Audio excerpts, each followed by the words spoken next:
ndivyo boti ya wagonjwa ilivyopokelewa hapa mkoani Morogoro ikitokea mkoani Mtwara, zikiwa takribani siku 14 zimetumika kuisafirisha hapa kufika mkoani Morogoro, huku safari bado ikiwa inaendelea. Lengo ni kuifikisha katika ziwa Victoria mkoani Mwanza. Baadhi ya wananchi mkoani Morogoro pamoja na uongozi wa wakala wa meli Tanzania TASAC wameeleza umuhimu wa boti hii. Kutoka mkoani Morogoro, hii ni Ayo TV na millardayo.com. Mimi ni Jacob Sonyo.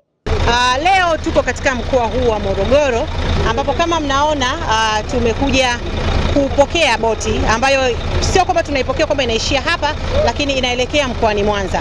Boti hii ilitokea Mtwara na kama mlivyokuwa mnaona kwenye vyombo vya habari imepita katika mikoa mbalimbali, na wananchi wengi walikuwa wanasifia juhudi za serikali ya awamu ya 6 chini ya usimamizi wa Mheshimiwa Dr. Samia Suluhu Hassan kuweza kuwaletea basi hii boti. Lakini hii boti imekuwa ni msaada kwa wananchi, especially ama sana sana wale wananchi wanaoishi katika kanda ya ziwa, kwa sababu imekuwa ni kilio chao cha muda mrefu sana kuweza kupata boti itakayowasaidia wanapokuwa wanapata dharura katika usafiri ama usafirishaji kwa njia ya maji, kuweza basi kupata huduma ya kwanza kabla ya kufika katika vituo vya afya. Kwa hiyo hii ni mkombozi kwa wananchi hao, lakini uwezo wa boti hii kuweza kuhudumia, inaweza kuhudumia wagonjwa 12 kwa wakati mmoja.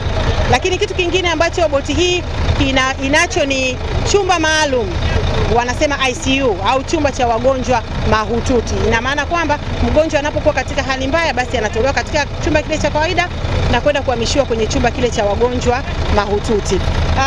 Na katika utekelezaji wa mradi unaoitwa mradi wa kikanda wa usafirishaji na mawasiliano ziwa Victoria, ndipo hapo katika mradi huo basi tumeweza kupata kununua boti hii, ambapo basi Mama Samia Suluhu Hassan kupitia serikali yake alikasimisha Wizara ya Uchukuzi na yenyewe ikakasimisha zoezi hili ama ununuzi wa boti hii kwa shirika la wakala wa meli wa Tanzania.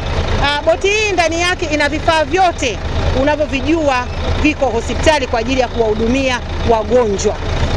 Kwa hiyo naweza nikasema boti hii ni kama hospitali inayotembea ndani ya maji. Hivyo basi wananchi wa mkoa wa Mwanza na viunga vyake wawe tayari kuipokea boti hii, na kwamba itakuwa ni mkombozi wao pindi yanapotokea dharura ama kuwa na shida yoyote katika usafiri wa maji ama wanapokuwa wakisafirisha mizigo yao au kufanya shughuli za uvuvi.